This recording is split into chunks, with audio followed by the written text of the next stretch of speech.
मुझे तो बहुत अच्छा लगता है। मैं बचपन से बड़ा सत्संगी था।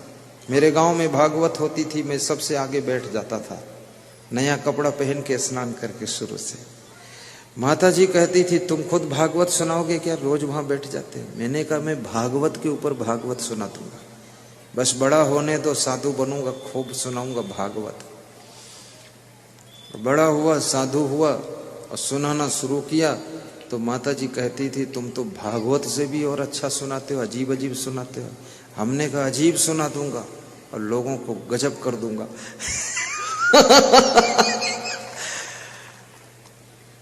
और मुझे साधु भी हमारी माता जी ने बना दिया। बोले तुम साधु बनो, सबका कल्याण कर दो, घर में मत रहो, भाग जाओ घर छोड़कर जल्दी, यहां कभी मत आना। ऐसा माता जी ने, ये माताओं से इसलिए सुना रहा हूं, तुम भी अपने लड़के को भगाओ, साधु बनाओ, मेरे साथ भेजो। और माता जी बहुत खुश हुई, हम साधु बन गए। उसने कहा मेरी इच्छा थी मेरा एक बालक प्रचंड संत बने, देश दुनिया के अंदर जाकर सत्संग करे और सबको सुख शांति दे। हर बेटा केवल अपने माँ की सेवा कर पाता है, लेकिन तुम ऐसे बेटा बनो कि दुनिया की करोड़ों माताओं की सेवा करो और करोड़ों पिताओं की सेवा करो। और ये सब दुनिया की सभी माताएं बहनें, ये सभी पिता के समान लोग, भाई के समान लोग, ये सब मिल के मेरी सेवा करते हैं। मैं बहुत सुखी हूँ, बहुत प्रसन्न हूँ, बड़ा स्वर्ग में हूँ, बहुत आनंद है। अभी जिनके मकान में ठहरा हूँ, भूमिपति नाम है, क्या नाम है? चंदेश्वर मंडल। कितना अच्छा मकान बनाया उन्होंने। खड़े हो ना चंदेश्वर मंडल, ये देखो चंदेश्वर मंडल, और शाम तक देंगे हमको एक कमंडल। देखें ना, अब कमंडल देना पड़ेगा, मंडल ना होते तो कमंडल ना लेते। अब उन्होंने घर बनाया 10 लाख की कीमत का। कितना ईंटा लाए, सीमेंट लाए, छड़ लाए, बालू लाए, और मेरे को पता भी नहीं कब बनाया, कैसे बनाया, कितनी मेहनत किया। और मैं उनके घर में 4 दिनों से ऐसे ठाठ से रह रहा हूं जैसे कोई महाराजा किले में रह रहा है, ऐसी मेरी रक्षा कर रहे हैं। कमरे में जाता हूँ, देखता हूँ तो अंगूर फल रखा है, संतरा भी रखा है, सेव रखा है, अनार रखा है, केला भी है, खीरा भी है। सब देखता हूँ, फिर सोचता हूँ गाजर भी है। तो कभी कभी रात में भी चुपके से खा लेता। जब भूख लगती तो खा लेता। 4 अंगूर तोड़ के धोकर खा लिया, काम हो गया। पर अभी ठंडी का महीना है, इसलिए रात में नहीं खाता हूं ताकि सर्दी ना हो। सुबह खाता हूं। दूध जब चाहिए वो दूध लेकर आ जाते हैं। माताएं बहनें सब सामान ले आती हैं, पुरुष बंधु सब कुछ। कोई कपड़ा ले आता मेरे लिए, और कोई कहता है कपड़ा मुझे पता नहीं था तो मैं अगली बार ले आऊंगा, लिख दीजिए कितना कपड़ा पहनते हो अच्छा से। तो मैं तो सोचता हूं मैं संत बन गया। एक माता पिता छूट गए तो करोड़ों माता पिता मिल गए, और एक भाई छूट गया तो लाखों करोड़ों भाई मिल गए, और एक परिवार छूट गया तो करोड़ों परिवार मिल गए, एक गांव छूट गया तो लाखों गांव मिल गए। आप अपनी पत्नी के गुणों को देखोगे तो उसके प्रति तुम्हारा प्रेम बढ़ता चला जाएगा, और पत्नी के अवगुणों को देखोगे तो उसके प्रति तुम्हारे मन के अंदर गुस्सा और द्वेष बढ़ता चला जाएगा। उसके गुणों को देखिए, सुबह उठती है, झाड़ू लगाती है, बर्तन मांजती है, कपड़े धोती है, भोजन बनाती है, किचन को ठीक करती है, सामान संभालती है, बच्चों को संभालती है, आपको भी संभालती है, इतना काम करती है। उसको क्या तुम देते हो, क्या पैसा देते हो? उसका इतने काम का वेतन कम से कम 50,000 रुपये महीना हुआ, और उसके हाथ पर लाकर 10,000 महीने में रख देते हो, फिर भी वो खुश हो जाती है। तो ऐसी पत्नी को बार बार धन्यवाद दीजिए कि फ्री में सेवा करने वाली एक महिला मिल गई। और तुम कितनी बड़ी नौकरानी रख लो, वो भी इतना मन से सेवा नहीं करेगी, पीठ पीछे काम को बिगाड़ेगी, शक्कर मिट्टी में डाल देगी, नाली में बहा देगी, और दूध को उधर फेंक देगी, और तुमसे कहेगी दूध खत्म हो गया है, तुम फिर लेकर आओगे, दूध खूब पी जाएगी। तुम्हारी वाइफ वो काम करती है। अगर 2 किलो दूध आया है तो आधा किलो दूध बचाकर शाम के लिए रखती है, आधा किलो में दिन भर चाय बनाती है, आधा किलो बच्चों को देती है और आधा किलो में तुमको भी पिलाती है और साथ में 2 चम्मच दूध खुद पी लेती है। वो सबका ख्याल रखती है। इसलिए अपनी पत्नी को धन्यवाद दीजिए कि देवी तुम धन्य हो।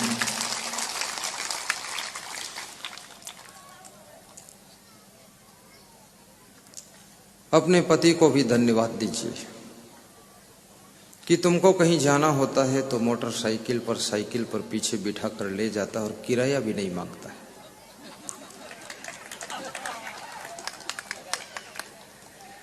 और रास्ते में बीच बीच पूछ लेता है कि प्यास तो नहीं लगी है।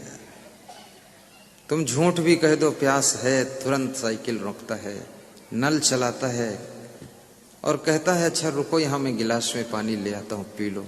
तुम्हारी ऐसी सेवा करता है जैसे कोई मंदिर की देवी के लिए दूध चढ़ाने जाता है, ऐसे वो तुम्हारी सेवा करता है। ऐसे पति को भी धन्यवाद देना। समझ जाइए, ताली बजाइए, नहीं धन्यवाद नहीं मिलेगा।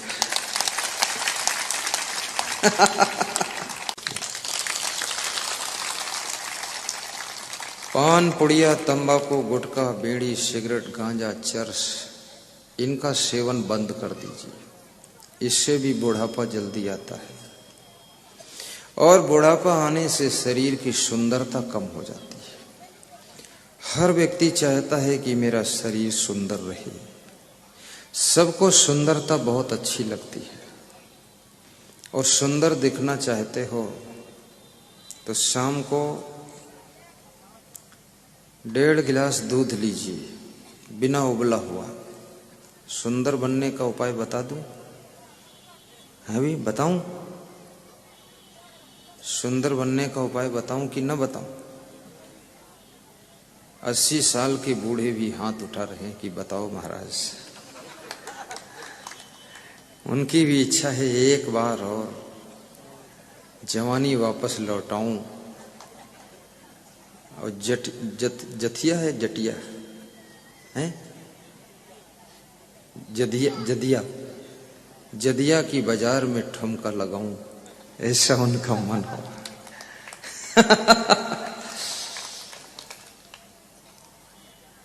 आपकी सुंदरता वापस लौट सकती है। 1.5 गिलास दूध लीजिए जो कि उबाला हुआ दूध ना हो और गाय का दूध, और उसमें 1 या 1.5 नींबू निचोड़ दीजिए। 1.5 नींबू। गिलास मीडियम साइज का हो, ऐसा गिलास ना हो तो एक ही गिलास में 2 लीटर दूध आए, यानी आधा लीटर दूध हो। चलो गिलास की बात छोड़ो, नहीं तुम ज्यादा खा लोगे। शाम को गाय का दूध हो, देसी गाय का, आधा लीटर कच्चा दूध, पकाइए मत, और उसमें 1-1.5 नींबू निचोड़ दीजिए। उसके बाद उसको हल्का ढांक कर रख दीजिए। ऐसी जगह रखिए जहां बिल्ली न लुढ़काए, कोई बच्चे न लुढ़काए, क्योंकि इस दुनिया में लुढ़काने वाले होते हैं। एक अंधा भिखारी बैठा था बड़ी बिल्डिंग के नीचे, भीख मांगता था और उसके बोर्ड में लिखा हुआ था कि I am blind poor man, मैं बहुत गरीब आदमी हूं, भिखारी हूं, मुझ पे दया कीजिए। लोग उस बोर्ड को पढ़ते थे और पास से निकल जाते थे, कोई पैसा देता नहीं था। दिन भर में 2-4 रुपये आ जाए वही बहुत है। वो अंधा भिखारी बड़ा परेशान हो गया, नई उम्र का था। याद रखना, कभी तुम्हारे पास कुछ भी ना हो तो भी भिखारी मत बनो। आप कुछ काम शुरू करो। मैं इंटरमीडिएट एक स्कूल में पढ़ता था तो वहां एक अंधा आता था। वो कुर्सी प्लास्टिक के तारों से बुनी जाती थी, वो अंधा कुर्सियां बुनता था। दिन भर में 2-3 कुर्सी बुन देता था, 100-125 रुपये पा जाता था। मैंने उस अंधे से कहा कि तुम जैसे अंधे बहुत भीख मांगते हैं मंदिरों में बैठकर। बोले गुरुदेव, वो केवल आंखों से अंधे नहीं है, वो तो ऐसे हैं भीतर से भी अंधे हैं। हम आंख से अंधे हैं लेकिन हाथ से कुछ कर सकते हैं, हम कमा कर खाएंगे। और भीख मांगने की परंपरा हिंदुस्तान और पाकिस्तान में है और नेपाल में है। बाकी हम कई देशों में गए, वहां भिखारी हमको नहीं दिखाई दिए। सबसे ज्यादा भिखारी नेपाल में भरा हुआ है, पाकिस्तान में तो बहुत भिखमंगा है, और हिंदुस्तान में भी बहुत भिखारी है, लंका में भी भिखारी है। 4 देशों में देख लिया। लंका की दशा हिंदुस्तान से भी ज्यादा खराब है, और हिंदुस्तान से ज्यादा दुर्दशा तो नेपाल वालों की है, और पाकिस्तान की दुर्दशा तो और ज्यादा है। कोई देश का विकास विकास नहीं। जो प्रधानमंत्री बनता है उसकी उल्टी खोपड़ी है, तिकड़म शुरू करता है, विकास के लिए सोचते नहीं। झगड़ा, लड़ाई, तूफान, आतंकवाद, बवालबाजी करना।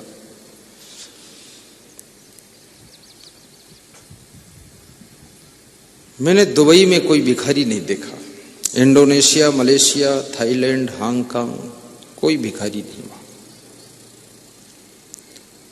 लेकिन फिर भी मैं कहूंगा मेरे देश में भिखारी भले हों, और भिखारी तभी है जब यहां कोई दाता है। अगर दाता कोई ना होता तो भिखारी भी ना होता। दाता के सहारे भिखारी जिंदा है। जब तक दाता रहेगा तभी तक भिखारी रहेगा। देने वाला देश हिंदुस्तान है, देते हैं लोग यहां।